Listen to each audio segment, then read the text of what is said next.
Video conference के माध्यम से उद्योगों और स्थापनाओं के लिए सुरक्षित कार्यस्थल दिशा निर्देश कोविड-19 safe workplace guidelines for industrial establishment जारी किए जा रहे हैं। आज के कार्यक्रम वीडियो कॉन्फ्रेंस में ऑनलाइन सभी वरिष्ठ गणमान्य अतिथियों, उद्योग स्थापना संघ, व्यापार संघ के पदाधिकारी और राज्य सरकार के प्रतिनिधियों के स्वागत के लिए मैं श्रीमती अनुराधा प्रसाद, महानिदेशक कर्मचारी राज्य बीमा निगम से अनुरोध करता हूँ। Honorable Union Minister for Health and Family Welfare, Science and Technology and Earth Sciences, Government of India, Dr. Harshvardhan ji. Honorable Minister of State Independent Charge for Labour and Employment, Government of India, Shri Santosh Kumar Gangwar ji. Honorable Member Niti Aayog, Dr. V.K. Paul ji. Respected Secretary Labour and Employment, Shri Heera Lal Samaria ji. Additional Secretary Health and Family Welfare, Madam Aarti Ved ji. DGHS Government of India, Professor Dr. Sunil Kumar ji. Representatives of trade unions, employers, industry associations, colleagues in the Government of India, state governments, ESIC, ladies and gentlemen.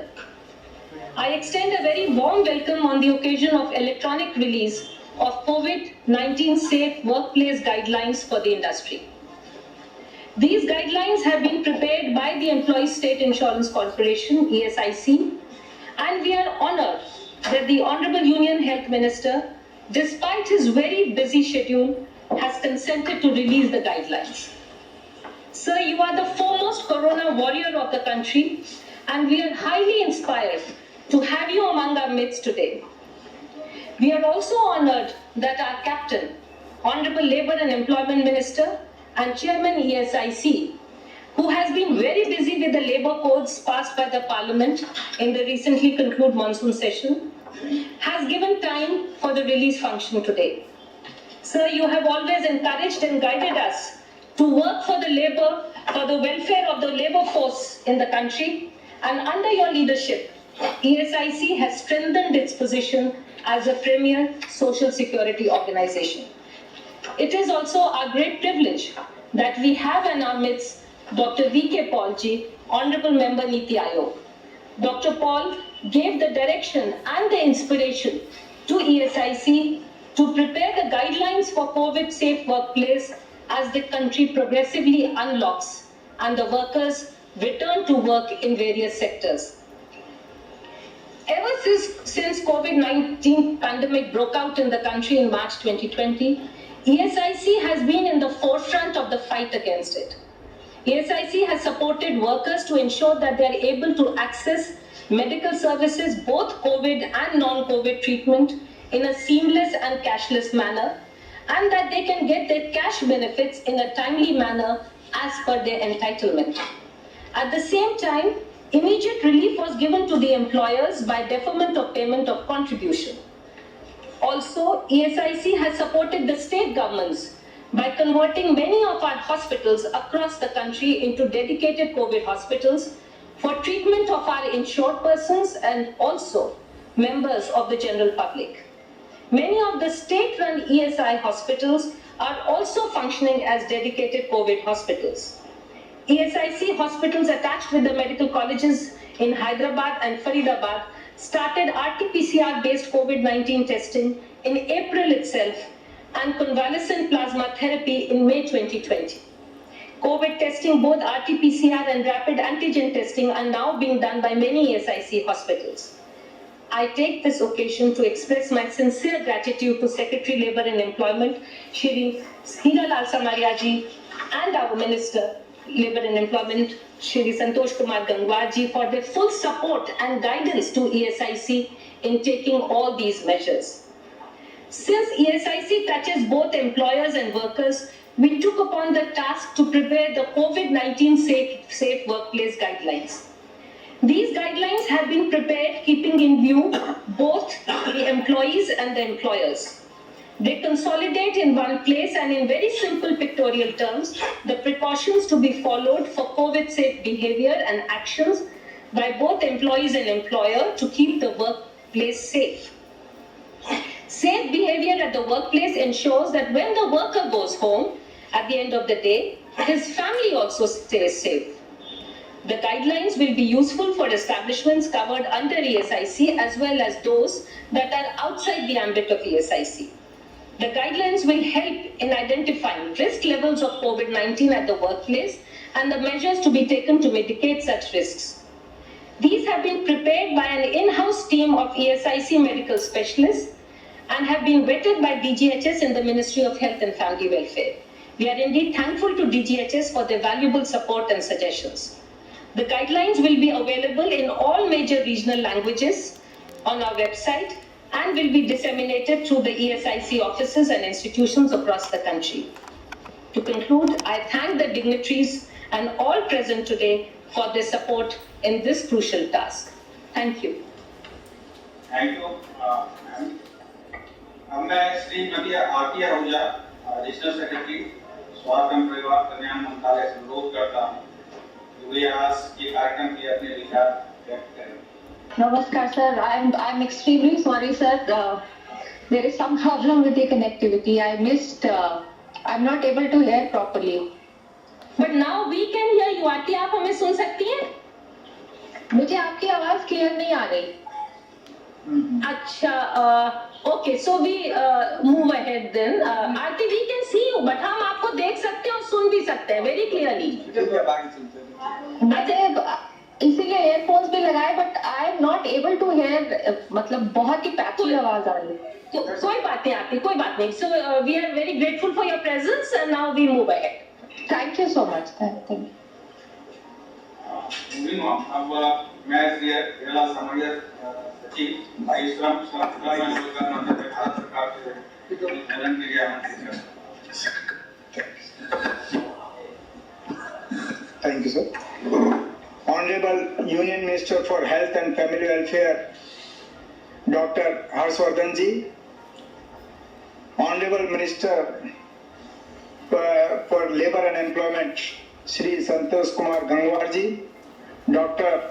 V.K. Paul ji, Member Niti Aayog, Additional Secretary, Minister of Health and Family Welfare, our DG ESIC and Additional Secretary, Srimati Anuradha ji, distinguished invitees from the Employees Association, Employees Trade Union, and officers and other staff of Ministry of Labour and Employment, Ministry of Health and Family Welfare, and ESIC, and other, even from media. Ministry of Labour and Employment is functioning to ensure that it remains focused on improving the life and dignity of the labor force of the country by protecting and safeguarding their interests, promoting their welfare, and providing the social security to the labor force both in organized and unorganized sectors by enactment and implementation of various labor laws. I take this opportunity to thank our Honorable Minister for leading the Ministry of Labour and Employment with his guidance and support in enactment of historic legislations. During recent years, a number of policy decisions have been taken along with several initiatives, legislative as well as administrative, to provide decent working conditions and improved quality of life to the workers.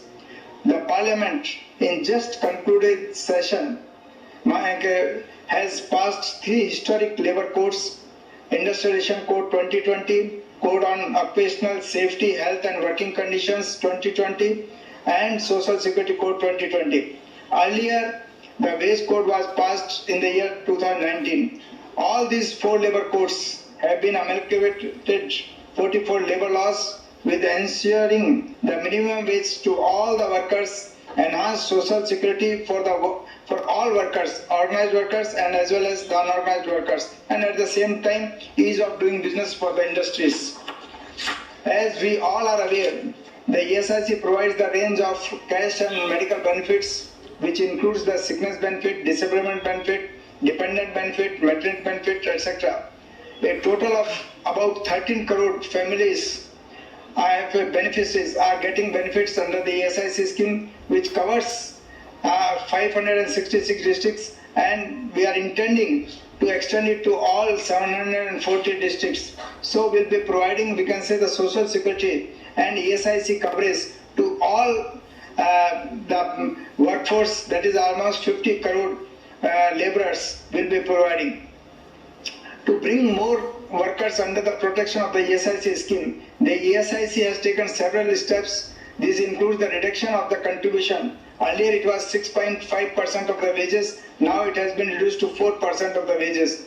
And relaxation in the time period for the payment of contribution during the COVID period without interest and damages, and enhancement along with the relaxation in norms of to avail the unemployment relief under Atal Bimit Kalyan Yojana.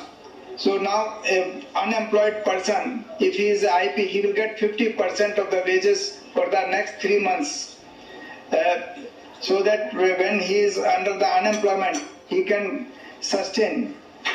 ESIC is already in the process of expanding its network through the construction of the new hospitals, upgradation of the existing hospitals, and partnership with the Pradhan Mantri Jan Arogya Yojana, Ayushman Bharat, for providing medical services in those areas where the facilities of the ESIC schemes are not available. ESIC has played an important role during COVID-19 pandemic. A total 23 ESIC hospitals have been dedicated exclusively for treating COVID patients. Most of them are equipped with the ICU and ventilator facilities.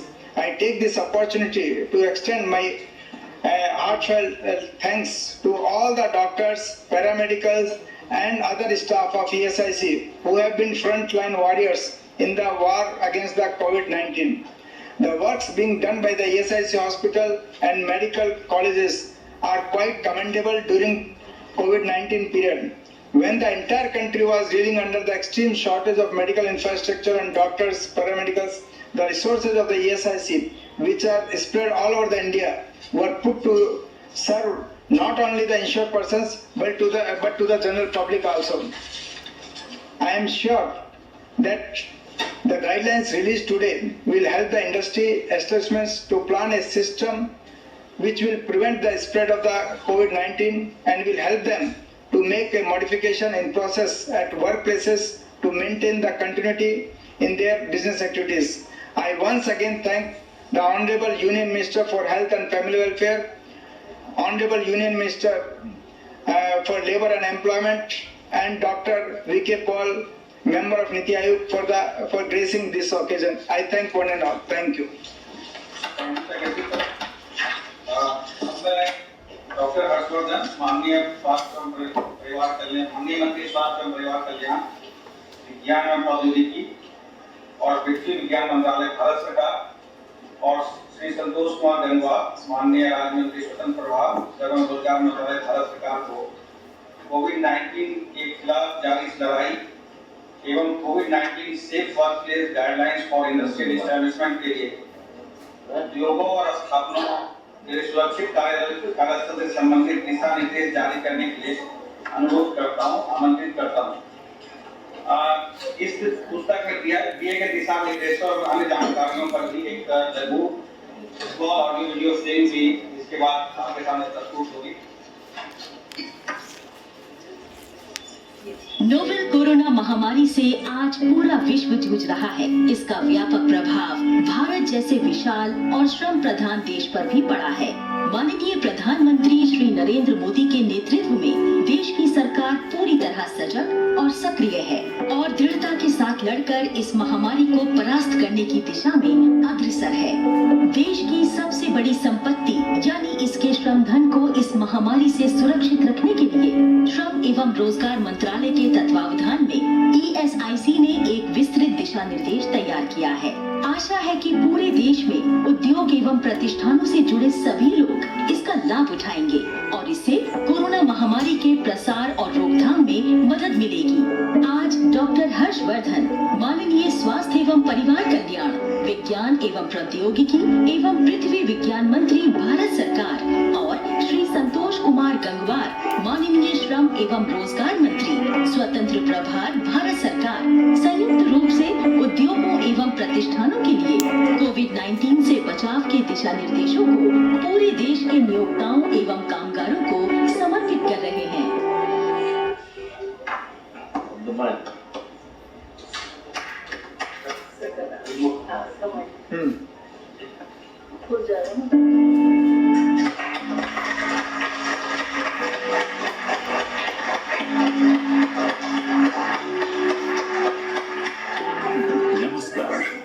Today, a COVID-free workplace is necessary for a productive business and thereby a prosperous nation.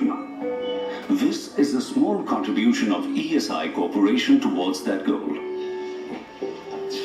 These guidelines will help in planning to prevent the spread of COVID-19 at the workplace. First, COVID-19, its risk factors, and how it spreads are discussed. These are basic principles of planning for and the tools used to control the spread of COVID-19. Physical modifications and increasing outdoor ventilation can increase safety. Regulating entry and ensuring respiratory hygiene are important. Regular workplace sanitization and frequent hand washing are also important. Modifying work practices, production processes, and individual behavior can ensure social distancing. Restricting travel and providing safe transportation to workers is advisable. An accommodative HR policy for COVID-19 that ensures workers' safety and education is needed. Employers are obligated to provide workers suitable PPE kits. Risk assessment is done to categorize risk. Categorizing risk helps in risk mitigation. Managing sickness at the workplace has to be planned. Action points for keeping the workplace COVID-free are also provided to the employer. The do's and don'ts make the workplace safe.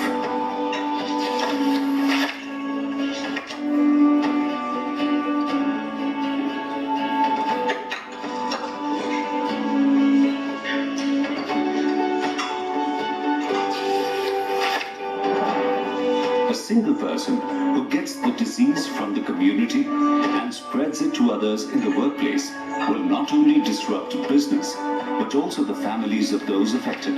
Hence, do's and don'ts of responsible social behavior are also included.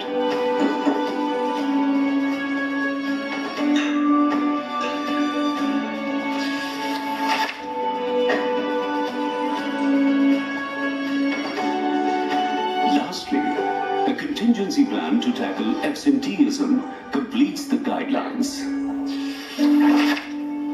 Thank you.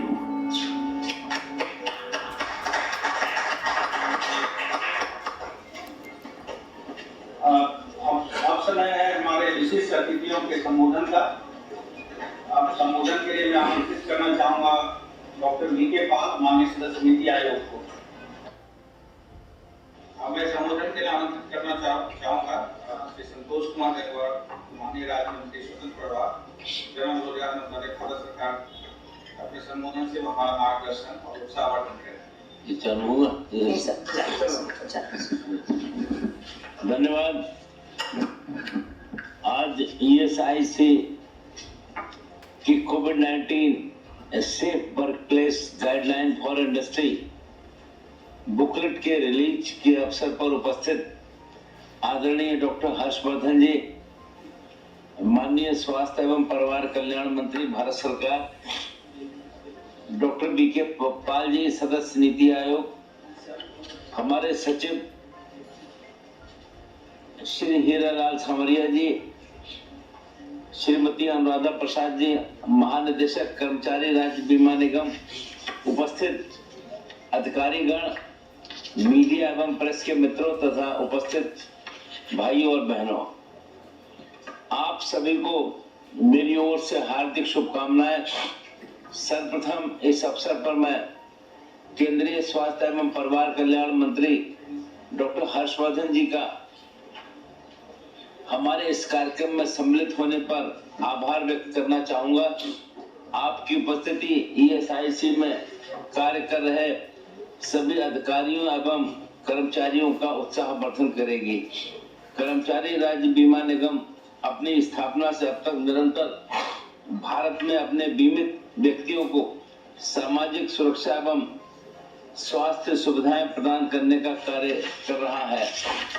पिछले 67 वर्षों की यात्रा में ESIC की सेवाएं का विस्तार आज 700 जिलों में से करीब 566 जिलों में हो चुका है। ऐसा अनुमान है कि लगभग 12 करोड़ मजदूर भाई बहनों को ईएसआईसी की सेवाएं प्राप्त हो रही हैं। सभी 50 करोड़ श्रमिकों को सामाजिक सुरक्षा के दायरे में लाने का प्रयास हमने सोशल सिक्योरिटी कोड के माध्यम से किया है।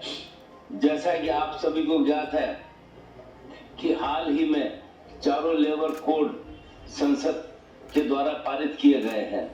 इनका उद्देश्य श्रमिकों की वेतन सुरक्षा, स्वास्थ्य सुरक्षा, कार्य का बेहतर वातावरण, सामाजिक सुरक्षा और त्वरित विवाद निस्तारण प्रणाली देना है। मैं बताना चाहूंगा कि सोशल सिक्योरिटी कोड में अब ईएसआईसी की सेवाओं का अभूतपूर्व विस्तार किया गया है। जैसा कि जोखिम भरे उद्योगों में एक भी श्रमिक होने पर ईएसआईसी की सदस्यता अनिवार्य करना, बागान के श्रमिकों तथा 10 श्रमिकों से कम वाले संस्थानों को भी ईएसआईसी की सुविधा का विकल्प देना, असंगठित क्षेत्र तथा गिग और प्लेटफॉर्म वर्कर्स को भी ईएसआईसी सेवाओं की सुविधाएं देने की योजना बनाने का प्रावधान करना मुख्य निर्णयों में से है। इसी प्रकार सामाजिक सुरक्षा के अन्य आयामों को भी सोशल सिक्योरिटी कोड में सशक्त किया गया है। हमारा उद्देश्य सभी 50 करोड़ श्रमिकों को यूनिवर्सल सोशल सिक्योरिटी की प्रणाली प्रदान करना है। मैं यहाँ बताना चाहूंगा कि इन लेबर कोर्स के माध्यम से स्वतंत्रता के 73 वर्षों के बाद हमने सभी श्रमिकों को वेतन सुरक्षा तथा सामाजिक सुरक्षा देने का कार्य किया है। हमारे ऊपर अपने आईपी तथा उनके परिजनों को अच्छी स्वास्थ्य सेवाएं देने की जिम्मेदारी है। विशेषकर आज के इस आपदा के समय हमारी जिम्मेदारी और अधिक बढ़ गई है।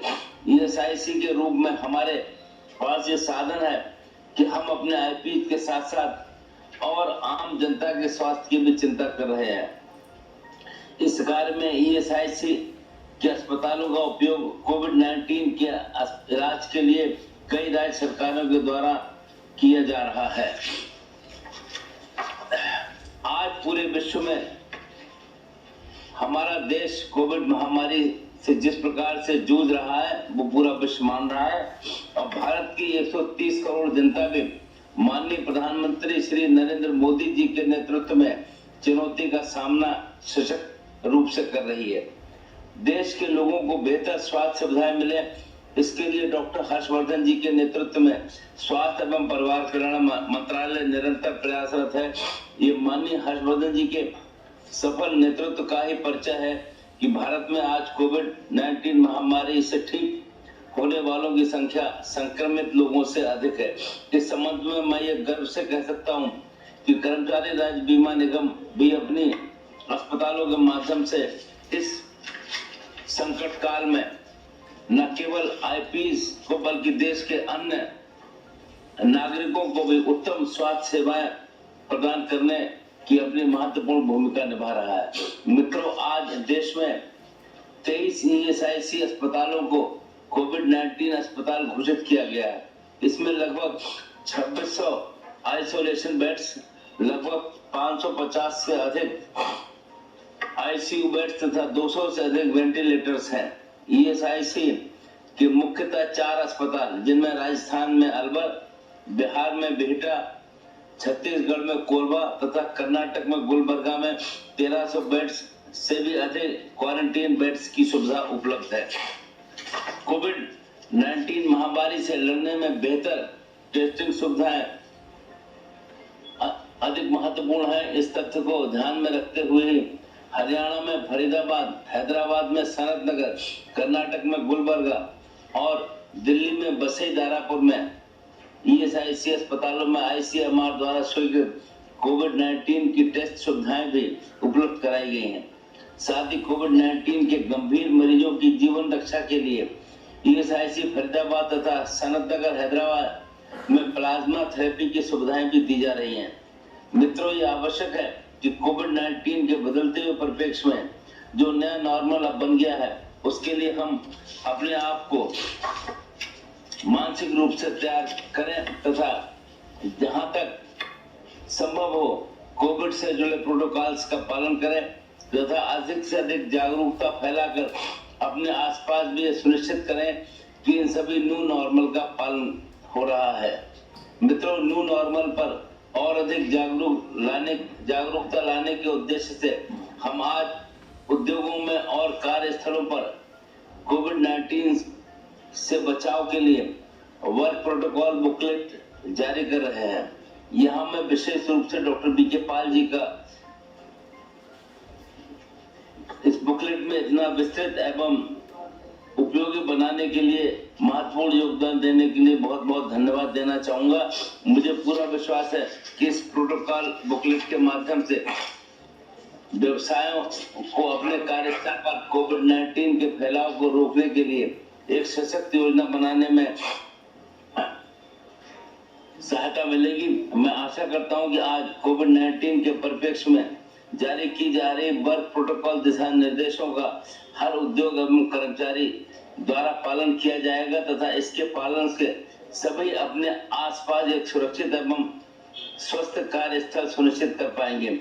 ईएसआईसी की इस वर्क प्लेस गाइडलाइंस बुकलेट की सफलता इस बात पर भी निर्भर करेगी कि लोग इसमें दिए गए निर्देशों को स्वेच्छा से आगे आकर अपनाने तथा इन्हें अपनी दिनचर्या में शामिल कर अपने अन्य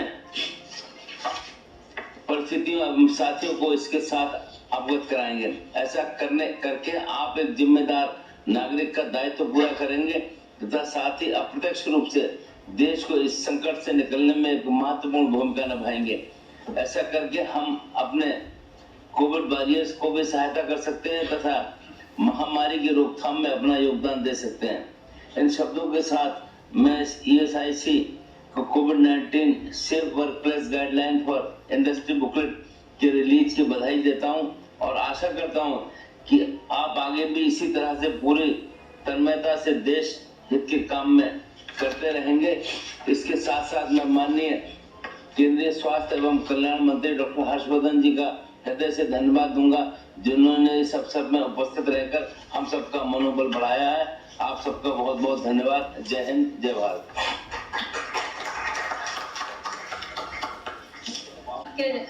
Dr. Paul, sir, can you hear us? Yes, I am able to hear now. Sorry for the technical problem, but I am now here. For the speaker, Honorable Minister, sir. Yes, sir. So we shall be very grateful, sir, to kindly address us, please. Honorable Union Minister for Health and Family Welfare, respected Dr. Harshvardhan ji, Honorable Minister of State Independent Charge for Labour and Employment, respected Santosh Kumar Gangwar ji, respected Secretary Labour and Employment, Hiralal Samaria ji, Director is ESIC Anuradha ji, thanks for your initiative. Distinguished colleagues on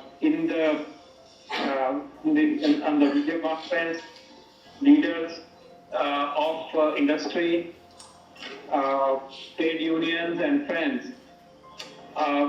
एक बहुत ही महत्वपूर्ण काम आज पूरा किया गया है। हमारी व्यवस्था में इकोनॉमी को चलाते हुए, काम करते हुए अपने आप को कोरोना से बचाना आज का सबसे बड़ा एक मुद्दा है। प्रॉब्लम है और इसमें आप सब जुड़े हुए हैं। और इसी में जो आज कोविड-19 से work place guideline for industry and establishment आज जो बनाई गई है, जिनको हम रिलीज कर रहे हैं, जिसको सबने मिलजुल के बनाया, अच्छी तरीके से बनाया, पिक्टोरियल डिपिक्शंस हैं जिसमें एक जो हमारी कोविड-19 के अगेंस्ट जो एक लड़ाई है उसका एक महत्वपूर्ण बिंदु मैं समझता हूँ। We have crores and crores of people engaged as labor workforce. Industry is the power and the enabler of economy of India. और जब हम इंडस्ट्री में काम करते हैं, उस माहौल में काम करते हैं, मिलके काम किया जाता है। कोविड-19 का एक्सपोजर हो सकता है। कोविड-19 से हम एक्सपोज वहां होके घर आएंगे तो घर में अपने बच्चों को, परिवार को एक्सपोज करेंगे।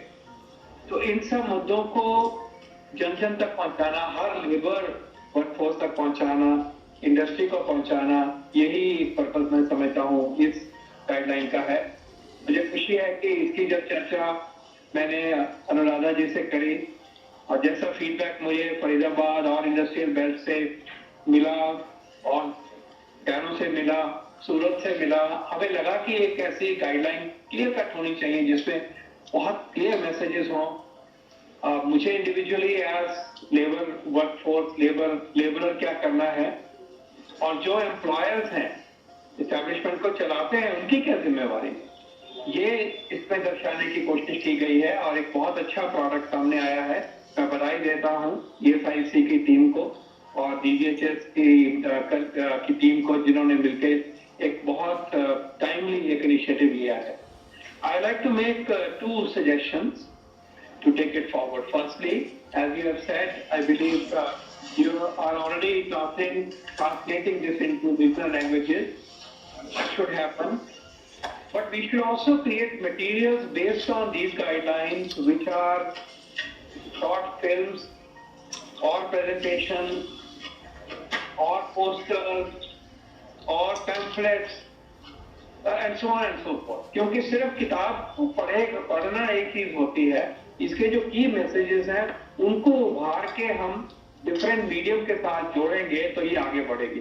किताब तो किताब की तरह रह जाए। किताब is the source of information, authentic information और अवेलेबल है जब इसको ऑर्गेनाइज करना है और इसमें उसका रोल है। लेकिन जब तक हम इसको मीडिया के ऊपर इसको लोड नहीं करेंगे, इसके जो मैसेजेस है ये जनता तक पहुंचने में टाइम लगेगा। और इसके अलावा अपॉर्चुनिटी भी क्रिएट करनी पड़ेगी कि हर एक कारखाने में इसके ऊपर एक वर्कशॉप हो, सब बैठे इकट्ठे होकर सुने, एक फिल्म चले, वहां पे पोस्टर लगे, इसकी बातचीत हो, इसकी चर्चा हो और एम्प्लॉय बैठ के देखें। In other words, we should now make use of this to disseminate these messages where they must reach. This is a beginning now rather than the end of our endeavor, that we take it to every karkhana, every factory, every establishment and to their families. And that is where I request that further action should be done. I would like to state that the pandemic is now entering a very decisive phase. We are seeing some signs of it stabilizing. We cannot take things for granted. We cannot lower our guard. Winter season is coming. Festival season is coming, which will inevitably get more people together, and virus loves parties, virus loves people, virus loves congregations, and therefore it is very timely that we take it to every target individual and target group very quickly. Now that we have the material, we have the messages, we have the visuals, we must take it to scale and engage everybody which is part of our stakeholder community of the labor and industries department, and in particular ESI. और मुझे बहुत अच्छा लगा अनुराधा जी ने कहा कि सिर्फ ESI community में ही नहीं जाएगा, ये तो लार्जर हमारी लेबर वर्कफोर्स की कम्युनिटी में और इंडस्ट्री की कम्युनिटी में जाएगा। मेरी एक हम्बल रिक्वेस्ट है माननीय मंत्री जी से कि अगर हम इसको एक कैंपेन की तरह लें और कोविड सेफ बिहेवियर के लिए कैंपेन वैसे भी बिल्डअप हो रहा है, इसका मार्गदर्शन माननीय प्रधानमंत्री जी ने खुद एक इम्पोर्टेंट मीटिंग में कहा है और CMs की मीटिंग के साथ भी कहा है कि हमें जो कोविड अप्रोप्रिएट बिहेवियर है, सेफ बिहेवियर्स हैं उनको स्केल अप करना है और तेजी से स्केल अप करना है। तो मेरी रिक्वेस्ट ये होगी कि हम इसका एक कैंपेन चालू करें। सब कुछ हमारे पास तैयार है, मीडिया पे लोड करने की बात है और 15 अक्टूबर से 22 अक्टूबर तक एक हफ्ते में कैंपेन करें। और ये वही पीरियड है जिसमें अब ठंड बढ़ रही है, फेस्टिवल सीजन आ रहा है और हमारी तैयारी पूरी है। तो मेरी रिक्वेस्ट होगी कि इसको एक national campaign for the labour workforce और इंडस्ट्री के साथ के लिए लिया जाए और एक हफ्ते में हम हर कारखाने तक पोस्टर लगे, हर कारखाने में इसकी बात हो, वहां वीडियो चले, वहां पे इकट्ठा करके जाए, इसकी चर्चा करें, इसकी डेमोन्स्ट्रेशन की जाए, हाथ को कैसे धोना है, मास्क को लगाना कैसे है ठीक तरह से, इन बातों की चर्चा हर कारखाने में हो, हर फैक्ट्री में हो। और ये एक कैंपेन 15 से 22 अक्टूबर तक हम मनाते हैं। This will be timely, festival season के थोड़ा सा पहले ही आ रहा है, विंटर से पहले आ रहा है और जब हमारे पास एक अच्छा प्रोडक्ट पहुंच गया तो वो टाइम बाउंड तरीके तक नीचे तक पहुंचेगा तो मुझे लगेगा कि इससे हमारे रिजल्ट्स भी आएंगे। तो मेरी यही प्रार्थना होगी कि इसको एक कैंपेन लॉन्च करते हैं और ये बड़े कैंपेन का भी हिस्सा बन जाएगा। और साथ ये भी करें कि इसके बेंचमार्क बना दें कि हर फैक्ट्री के ऊपर ऐसे पोस्टर लगे होंगे, स्टैंडर्ड कलर के पोस्टर लगे होंगे, वहां पे इकट्ठ होगा, वहां पे हर फैक्ट्री में एक वर्कशॉप होगी, इसकी चर्चा होगी और इसकी मुहिम होगी और दूरदर्शन और दूसरे जो भी माध्यम है हमारे पास अवेलेबल उनको भी इस्तेमाल किया जाए। With these words, I am very grateful that I'm part of today's event, and I'm very honored that I had a great opportunity to work with Anuradha's team. And this is a very important landmark. This will perhaps save hundreds of lives and thousands of lives potentially if we take it to scale. Thank you so much. Jai Hind. आपके उद्बोधन के लिए और आपके message को हम लोग बहुत सीरियसली लेंगे।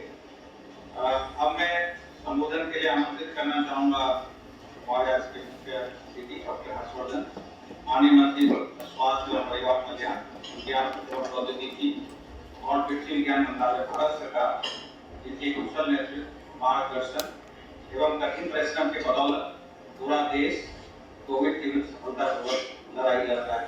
माननीय, आपके संबोधन के लिए आपको अनुरोध करता हूँ, आमंत्रित करता हूँ। मेरे Am I audible to all of you? Yes, sir. Yes, sir. Thank you. Bharat की संसद में मेरे वरिष्ठ सहयोगी और प्रधानमंत्री नरेंद्र मोदी जी की सरकार के वरिष्ठ मंत्री हमारे प्रिय आदरणीय Shri Santosh Gangwar ji, minister for labour and employment, यहाँ इस कार्यक्रम को सुशोभित कर रहे इसी डिपार्टमेंट के सेक्रेटरी श्री हीरालाल जी, ESI कॉरपोरेशन की डायरेक्टर जनरल अनुराधा जी, सभी लेबर एंड एम्प्लॉयमेंट मिनिस्ट्री के और ESI कॉरपोरेशन के आज के इस कार्यक्रम में उपस्थित सभी सहयोगी जन, नीति आयोग से हम सब के साथ जुड़े हमारे मेंबर हेल्थ वरिष्ठ डॉक्टर VK पॉल जी, यहाँ इस कार्यक्रम में उपस्थित भारत सरकार के स्वास्थ्य मंत्रालय की अतिरिक्त सचिव Aarti Malik ji, director general health services doctor Sunil Kumar ji, जितने भी हमारे इंडस्ट्री से जुड़े हुए लोग यहाँ आज कार्यक्रम से जुड़े हैं, लेबर यूनियंस के लोग जुड़े हैं, बहुत सारे हमारे लेबर वर्क फोर्स के साथी जुड़े हैं, मीडिया के बहुत सारे बंधु जुड़े हैं और ना जाने कि कौन कौन संबंधित पक्ष इस कार्यक्रम से जुड़े हैं, मुझे सबकी जानकारी नहीं, लेकिन मैं सबसे पहले तो हृदय की गहराइयों से आप सबको अभिनंदन करना चाहता हूँ, आप सबका धन्यवाद करना चाहता हूँ। संतोष गंगवार जी को बहुत विशेष रूप से बधाई देना चाहते हैं। वो बोलते कम हैं लेकिन काम ज़्यादा करते हैं, और अभी जो उन्होंने ऐतिहासिक काम पार्लियामेंट में किया, जिस कोड के बारे में हीरालाल जी ने भी चर्चा की, इस देश के करोड़ों मजदूरों की सोशल सिक्योरिटी के लिए जो काम कभी किसी ने किया नहीं, जो कभी किसी ने सोचा नहीं, और सैकड़ों कानूनों को जिनको शायद पढ़ना भी कठिन था, समझना भी कठिन था, उनको सबको अध्ययन करके प्रधानमंत्री नरेंद्र मोदी जी के मार्गदर्शन में केवल 4 कोड्स में परिवर्तित कर दिया।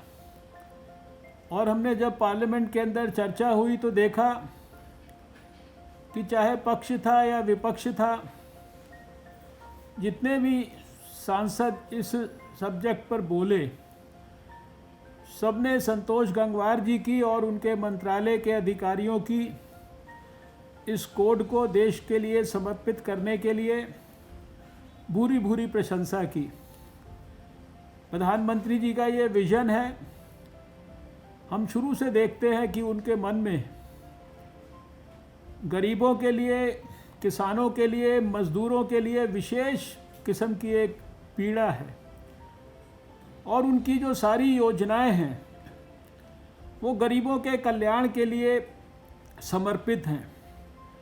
जो भी किसी भी रूप में समाज में बाकी सब लोगों के मुकाबले विपन्न है, सब प्रकार की सुविधाओं से शायद वंचित है, उसके कल्याण के लिए जो कुछ भी किया जा सकता है। ये कोई एक विषय पर नहीं, पिछले 6 साल में कितने सारे रेडिकल रिफॉर्म्स प्रधानमंत्री जी ने गरीबों के, मजदूरों के और किसानों के कल्याण के लिए लगातार किए हैं।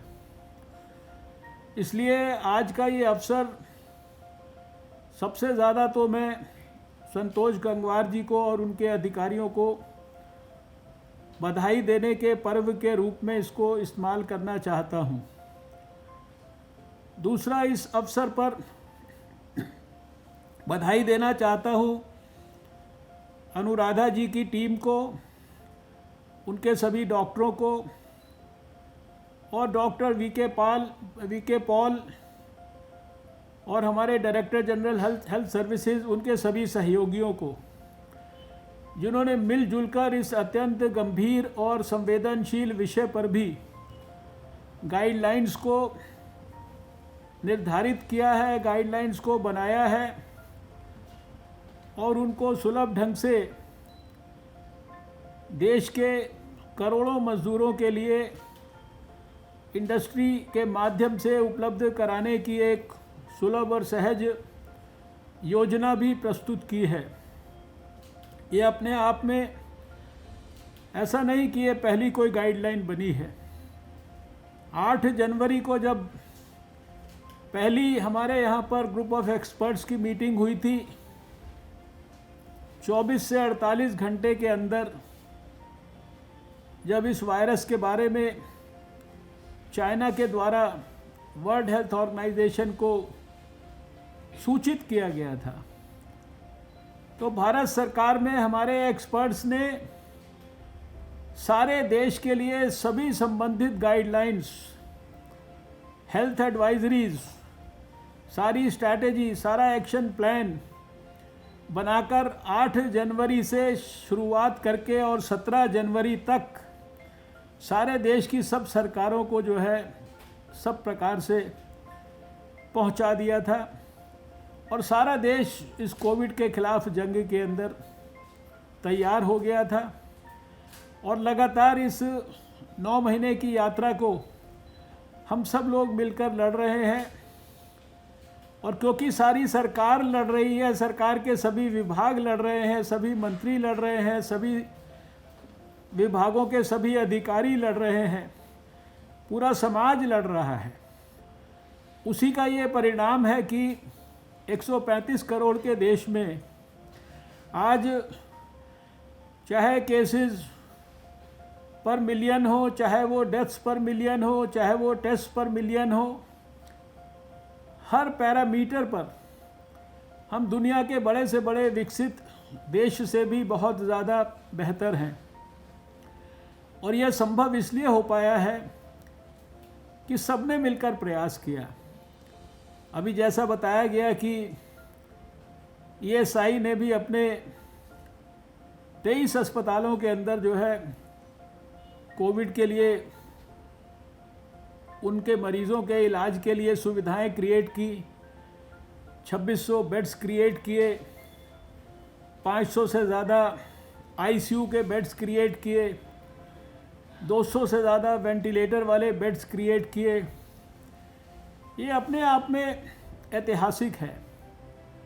और अभी तो जिस प्रकार से 12-13 करोड़ लोगों को आप सब प्रकार की स्वास्थ्य सुविधाएं अपने मज़दूर भाइयों को देने का प्रयास कर रहे हैं, और आगे आने वाले समय में जितना मैंने कोर्ट्स के बारे में समझा, जितना अभी आपकी बातचीत से सुना और समझा, ये जो आपकी महत्वाकांक्षी योजनाएं हैं मरीज़ों के, मज़दूरों के कल्याण के लिए आने वाले समय में, ये अपने आप में जब भी लेबर वेलफेयर का इतिहास भारत के अंदर लिखा जाएगा तो आने वाले लोग इसको स्वर्णिम अक्षरों में ये लिखा भी जाएगा और इसको लोग बहुत ही भाव के साथ इसको देखेंगे।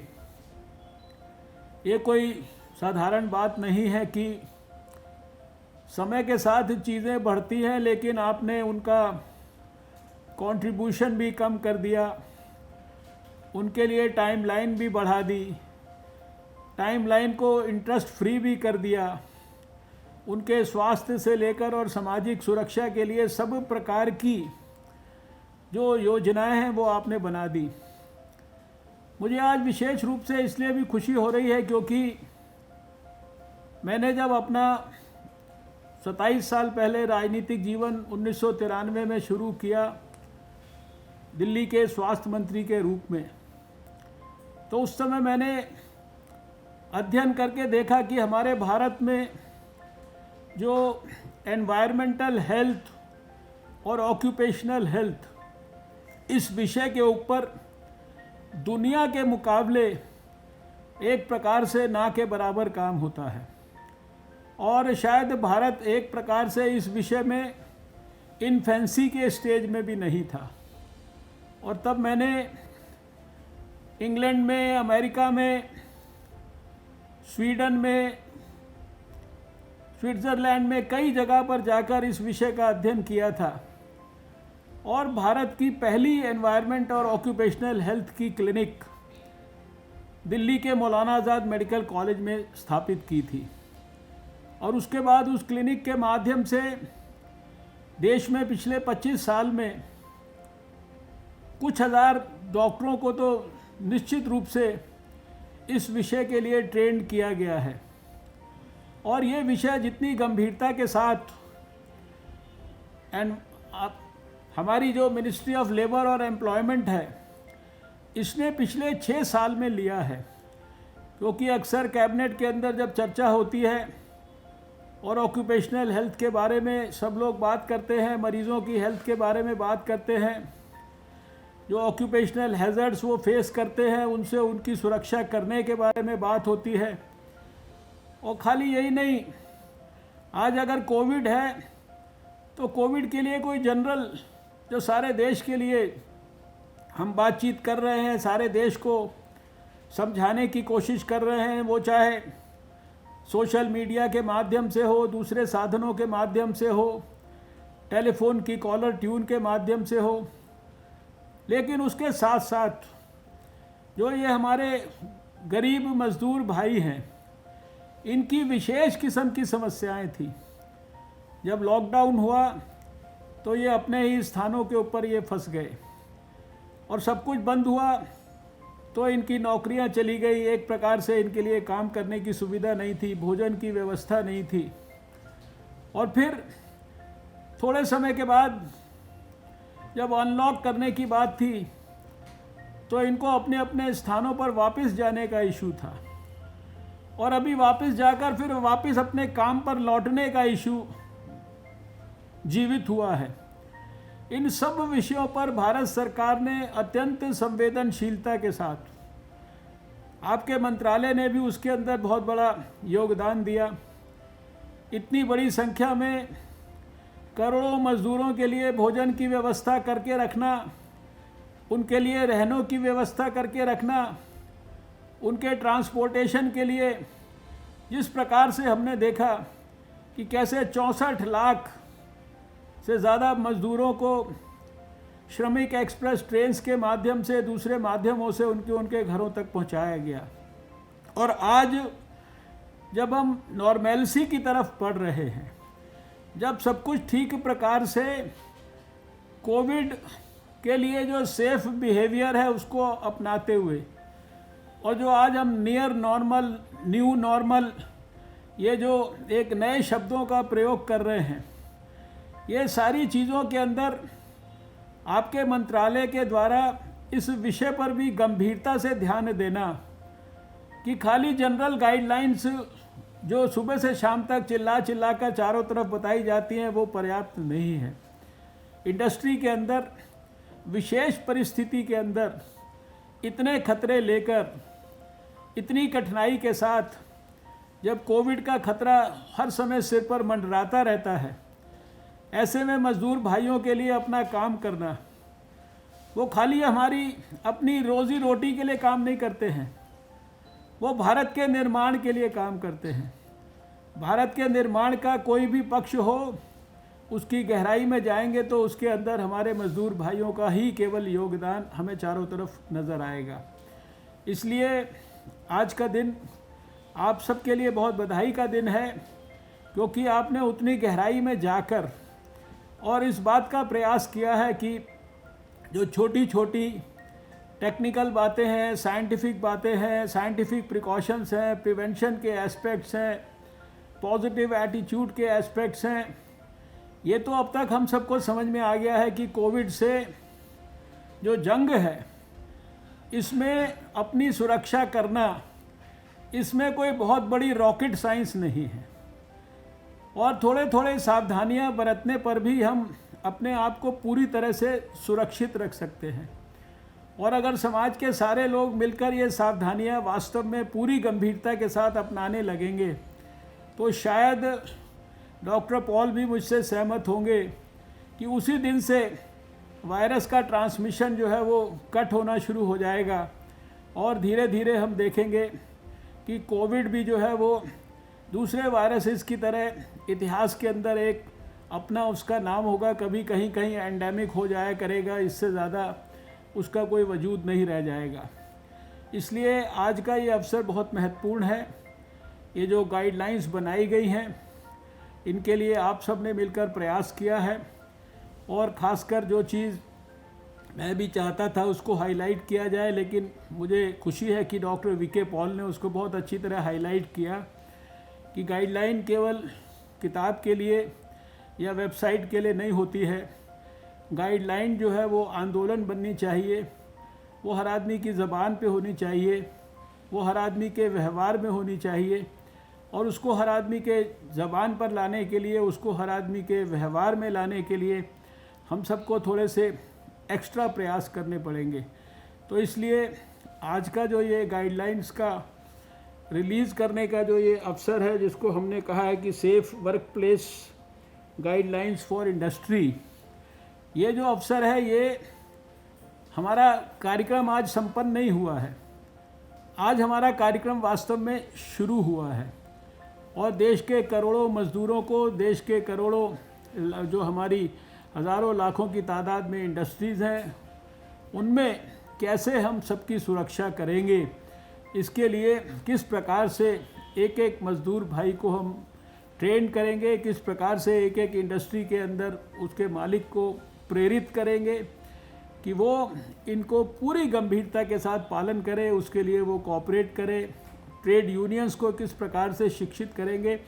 अगर ट्रेड यूनियन के लीडर्स को संतोष गंगवार जी ने अच्छी तरीके से मोटिवेट कर दिया और मैं जानता हूं कि उनके अंदर इसकी क्षमता है, उनके अंदर जनता के भावनाओं को समझने की, जनता की भावनाओं को आदर करने की योग्यता है। उसी के कारण उन्होंने 8-10 चुनाव लोकसभा के लगातार अपने क्षेत्र से जीते हैं और वो अगर इस काम को अपने हाथ में लेंगे तो जैसा प्रधानमंत्री जी का भी सपना है कि आने वाले समय में हम जो ये कोविड अनुरूप बिहेवियर है इसको देश में आंदोलन के रूप में परिवर्तित करें और विशेषकर आने वाले फेस्टिवल्स को ध्यान में रखते हुए, विंटर्स को ध्यान में रखते हुए जो हमारे को इस संदर्भ में और ज़्यादा प्रयासों की ज़रूरत है, वो मुझे पूरा विश्वास है कि आपके मंत्रालय के और हम सब आपके सहयोग के लिए हर तरीके से हर समय पर हाजिर हैं। हमें पूरा विश्वास है कि आने वाले समय में हम कोविड के खिलाफ निर्णायक जंग भी जीतेंगे और देश में एक भी मजदूर भाई हम लोगों की किसी भी प्रकार की कमी के कारण वो कोविड से प्रभावित नहीं होना चाहिए और अगर प्रभावित दुर्भाग्य से हो भी जाए तो कम से कम वो मृत्यु का शिकार नहीं होना चाहिए। ये हम सबका लक्ष्य होना चाहिए, ये हम सबका सपना भी होना चाहिए और इसी दिशा के अंदर हम सब मिलकर प्रयास करेंगे। इसके लिए भगवान का हम सबको आशीर्वाद प्राप्त हो। इन्हीं शब्दों के साथ मैं पुनः संतोष गंगवार जी का, अनुराधा जी का, हीरालाल जी का, आपका सबका बहुत बहुत धन्यवाद करता हूं कि आपने मुझे भी इस पुनीत अवसर का सहभागी बनने का सौभाग्य दिया। धन्यवाद, नमस्कार, जय हिंद, भारत माता की जय। भोजन के लिए हम कार्यक्रम की समाप्ति की ओर बढ़ रहे हैं और आज के इस कार्यक्रम के धन्यवाद ज्ञापन के लिए मैं आमंत्रित करना चाहूँगा ESIC के medical commissioner doctor R K Kataria साहब को धन्यवाद ज्ञापन। नमस्कार, सबसे पहले आज के मुख्य अतिथि डॉक्टर हर्षवर्धन, माननीय स्वास्थ्य एवं परिवार कल्याण विज्ञान और प्राद्योगिक एवं पृथ्वी विज्ञान मंत्री भारत सरकार, उनका धन्यवाद करते हैं हम पूरे ESI और मुंडारे की तरफ से कि आपने अपने बेस्ट शेड्यूल में से एक टाइम निकाला और यहाँ के प्रोग्राम को आप प्रोग्राम पे अभी शुरू हो रहे हैं। हमारे मंत्री जी श्री संतोष कुमार गंगवार जी जो हमेशा हमारे प्रेरणा के स्रोत रहे हैं, मैं उनका भी धन्यवाद करता हूँ कि उन्होंने ये गाइडेंस के लिए पूरा हमारा सपोर्ट किया, गाइडेंस दिया हर स्टेज पे, उनका धन्यवाद करते हैं। इसके साथ साथ डॉक्टर VK पॉल जिन्होंने हर स्टेज पे हम लोगों को गाइड किया कि ये कैसे बनेगी, उन्होंने रिव्यू भी किया, हमें सपोर्ट किया और 2-3 तरह की गाइडेंस वो अलग से हमें दी कि ये भी आप देख लीजिएगा। वो सारा एग्जामिन करके हमारी ESIC की टीम ने फिर ये गाइडेंस बनाई है। बहुत बहुत धन्यवाद। हमारे सचिव श्री हीरालाल समरिया जी जो हमेशा हमारे लिए गाइडिंग फोर्स रहे हैं, हर स्टेज पे हमारे को गाइड करते हैं। ESIC के बहुत सारे डिसीजन जो हैं वो उनकी वजह से बहुत जल्दी हुए हैं, उनका मैं बहुत बहुत धन्यवाद करता हूँ कि उन्होंने ये गाइडलाइंस में भी हमारा पूरा सपोर्ट किया। श्रीमती आरती आहूजा, एडिशनल सेक्रेटरी स्वास्थ्य एवं परिवार कल्याण मंत्रालय, जिन्होंने ये प्रोग्राम को रेड किया, उनके बहुत आभारी हैं, उनका धन्यवाद करते हैं। इसके साथ साथ हमारी डायरेक्टर जनरल जिन्होंने बहुत ही प्रोएक्टिव रोल प्ले किया है और ये गाइडेंस का पूरा कोऑर्डिनेशन किया है, पीटी के साथ CII के साथ वो कहां से गाइडेंस बनाई और पूरा हम लोगों को गाइड किया। बहुत बहुत मैडम आपका बहुत बहुत धन्यवाद। इसके साथ साथ बाकी हमारे यहाँ पे मंत्रालय के, ESIC के और इंडस्ट्रीज के जितने भी कनेक्टेड है वीडियो कॉन्फ्रेंस से, उन सब के हम बहुत बहुत आभारी हैं। तो ये जो भी सुझाव दिए गए हैं वो सुझाव हम इस पे हमारे इम्प्लीमेंट फील्ड के लेवल पे इम्प्लीमेंट करें ताकि ज्यादा से ज्यादा हमारे जो इंश्योर्ड पर्सन्स है, जो इंडस्ट्रियल वर्कर्स है, उनको ज्यादा से ज्यादा इसका फायदा हो।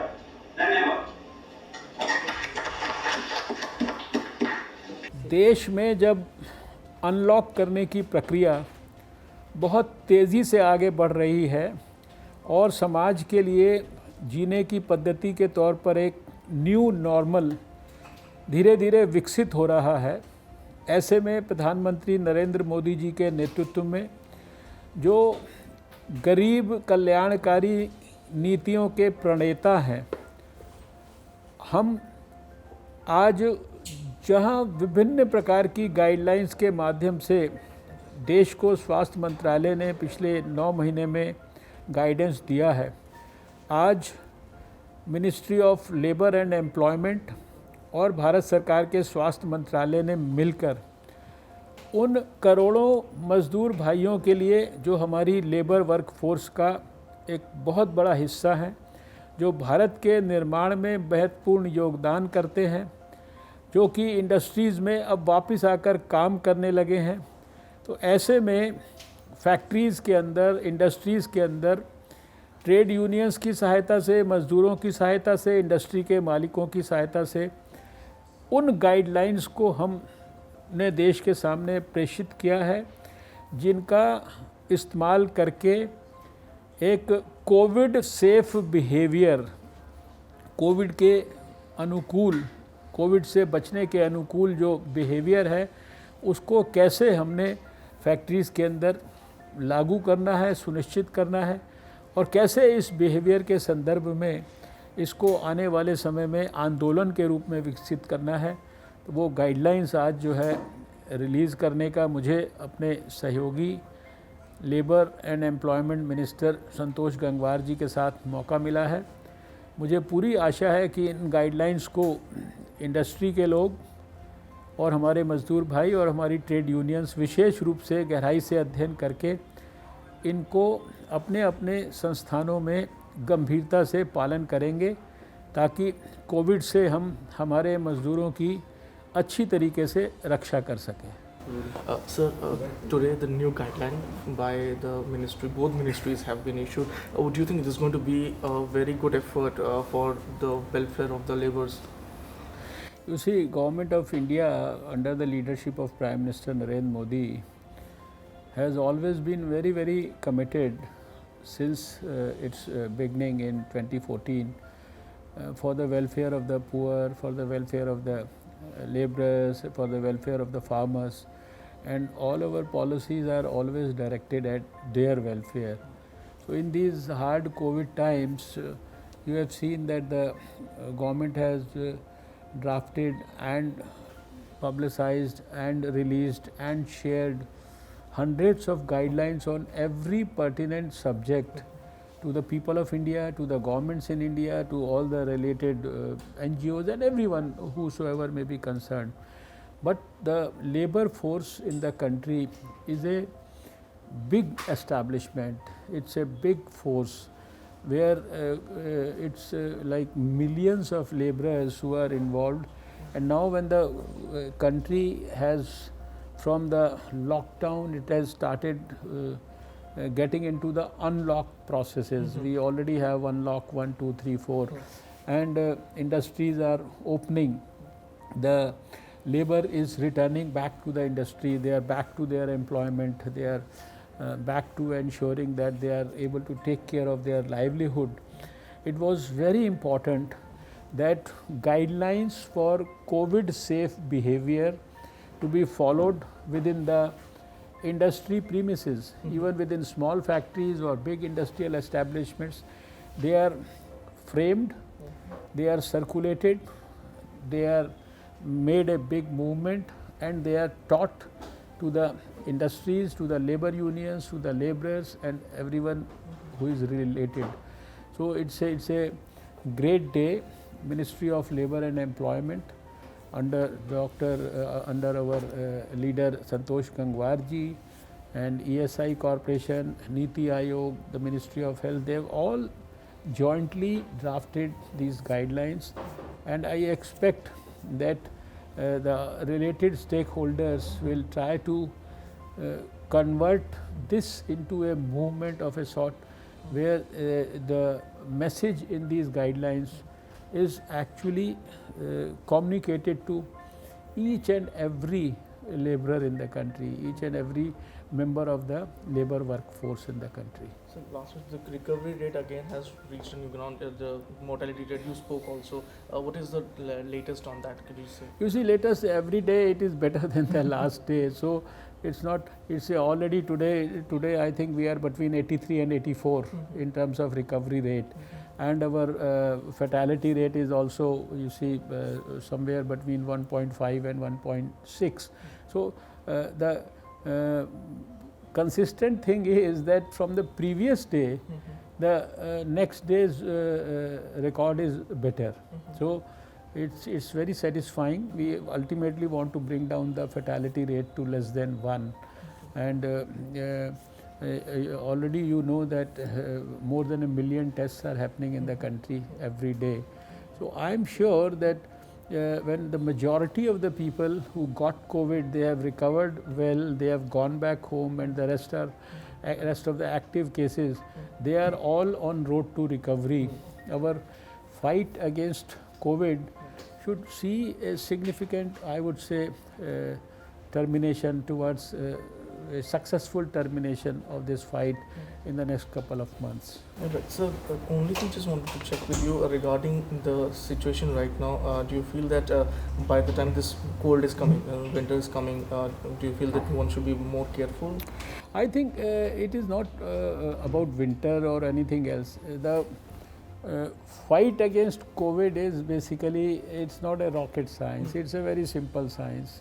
You have to ensure that you are wearing a mask all the time, you are not unnecessarily moving out, you are not unnecessarily becoming a part of the small or big gatherings, and you are just concentrating a bit on your hand hygiene and the respiratory etiquettes, and also maintaining a significant physical distance, which the Prime Minister has very nicely called as the 2 gaj ki duri.